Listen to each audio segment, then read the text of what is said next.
Assalamualaikum warahmatullahi wabarakatuh. Perkenalkan, nama saya Hasna Mega Utami dari kelas B1 NIM B1D0293 jurusan Peternakan Universitas Mataram tahun 2020. Pada kesempatan kali ini, di sini saya akan menyampaikan materi mengenai filsafat terhadap Pancasila dalam mata kuliah Pendidikan Pancasila dengan dosen pengampu saya, yaitu yang terhormat Bapak Zaidi Mutakim MPD. Materi yang akan saya sampaikan di sini yang pertama yaitu mengenai pengertian filsafat. Yang pertama, istilah filsafat secara etimologis ini merupakan padanan kata falsafa atau Arab dan filosofi atau Inggris yang berasal dari bahasa Yunani atau filosofi. Kata filosofia ini merupakan kata majemuk yang tersusun dari kata philos atau philein yang berarti kekasih, sahabat, mencintai, dan kata sophia yang berarti kebijaksanaan, hikmat, kearifan, serta pengetahuan. Dengan demikian, filosofia secara harfiah ini berarti mencintai kebijaksanaan, hikmat, atau mencintai pengetahuan. Cinta mempunyai arti yang sangat luas, sedangkan kebijaksanaan ini mempunyai arti yang bermacam-macam yang berbeda satu dengan yang lainnya.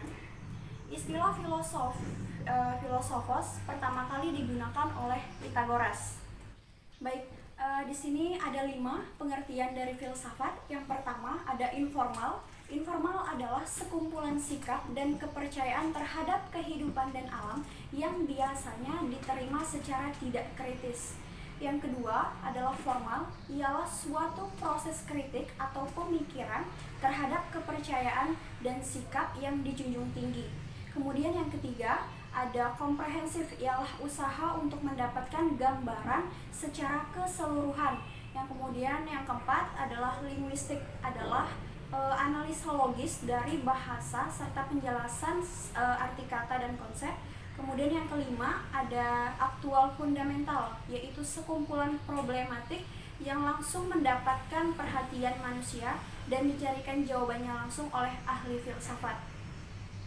Mengapa Pancasila dikatakan sebagai sistem filsafat? Yang pertama yaitu dalam sidang BPUPKI 1 Juni 1945, Soekarno memberi pidatonya dengan judul Philosophisch Grundzüge daripada Indonesia Merdeka. Yang kedua, Pancasila sebagai Weltanschauung atau pandangan hidup yang bersifat praktis. Artinya, nilai-nilai Pancasila ini merupakan sesuatu yang telah ada dan berkembang di dalam masyarakat Indonesia yang kemudian disepakati sebagai dasar filsafat negara.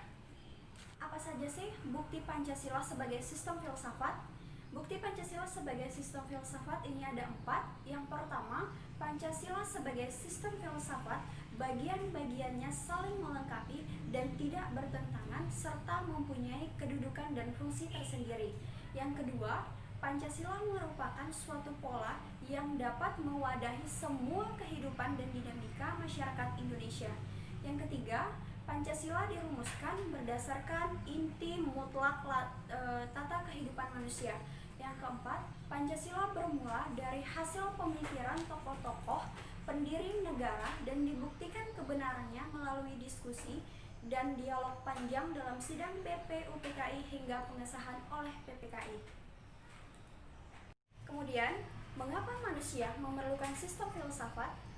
Alasan yang pertama, saat ini manusia dalam kondisi yang serba mudah dan nyaman. Akan tetapi, pada waktu yang bersamaan, mereka akan merasa tidak tentram dan gelisah karena mereka tidak tahu dengan pasti makna dan arah kehidupan mereka, sehingga menimbulkan persoalan-persoalan yang serius. Yang kedua, filsafat dengan dipadukan dengan ilmu-ilmu dapat digunakan untuk mengarahkan aspirasi tujuan manusia. Filsafat dapat membantu manusia untuk menemukan jawaban-jawaban persoalan dalam kehidupannya dan bisa dijadikan sebagai dasar pertimbangan perbuatan yang akan dilakukan. Apa saja sih bagian-bagian Pancasila sebagai sistem filsafat? Bagian Pancasila sebagai sistem filsafat ini dibagi menjadi 4. Yang pertama, Pancasila sebagai genetivus objectivus dan genetivus subjectivus. Artinya, Pancasila sebagai genetivus objectivus yaitu nilai-nilai Pancasila dijadikan objek yang dicari landasan filosofisnya berdasarkan sistem filsafat yang berkembang di Barat. Kemudian, sedangkan Pancasila sebagai genetivus subjectivus yaitu nilai-nilai dalam Pancasila digunakan untuk mengkritisi atau memfilter berbagai aliran filsafat yang berkembang. Kemudian yang kedua, ada landasan ontologis Pancasila adalah sebuah pemikiran filosofis atas hakikat dan ratio outre sila-sila Pancasila sebagai dasar filosofis negara Indonesia.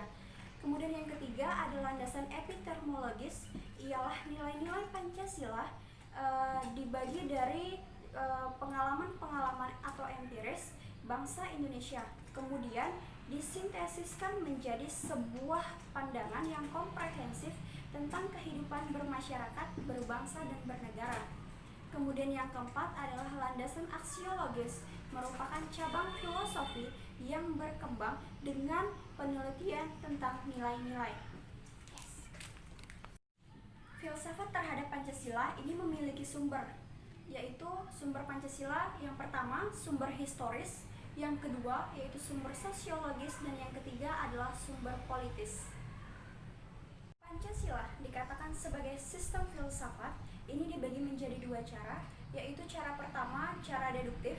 Cara deduktif yaitu dengan mencari hakikat Pancasila serta menganalisis dan menyusunnya secara sistematis menjadi keutuhan pandangan yang komprehensif. Yang kedua, cara induktif yaitu dengan mengamati gejala-gejala sosial budaya masyarakat, merefleksikannya, dan menarik arti dan makna yang hakiki dari gejala-gejala itu. Esensi dan urgensi Pancasila sebagai sistem filsafat dibagi menjadi 5. Dalam sila pertama, Tuhan adalah prinsip utama dalam kehidupan semua makhluk. Artinya, setiap warga negara harus memiliki kesadaran akan eksistensi Tuhan.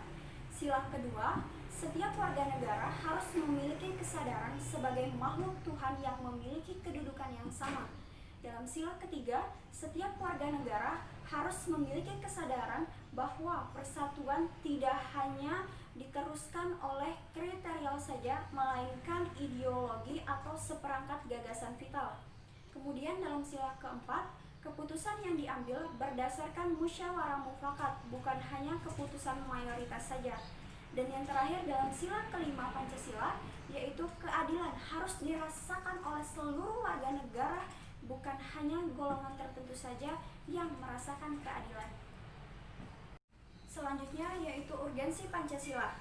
Ini dibagi menjadi 4 bagian. Yang pertama, Pancasila sebagai sistem filsafat dapat memulihkan harga diri bangsa. Kemudian, Pancasila sebagai sistem filsafat sebagai landasan berpikir yang berasal dari budaya bangsa sehingga digunakan untuk kemajuan bangsa Indonesia. Kemudian yang ketiga, sebagai pijakan untuk menjawab tantangan-tantangan global. Dan yang terakhir adalah Pancasila sebagai way of life and way of thinking. Dari pembahasan yang telah saya sampaikan, dapat ditarik kesimpulan bahwa membahas Pancasila sebagai filsafat berarti mengungkapkan konsep-konsep kebenaran Pancasila yang bukan saja ditujukan pada bangsa Indonesia, melainkan juga bagi manusia pada umumnya. Sekian materi yang dapat saya sampaikan, lebih kurangnya saya mohon maaf. Wabillahi taufiq wal hidayah. Wassalamualaikum warahmatullahi wabarakatuh.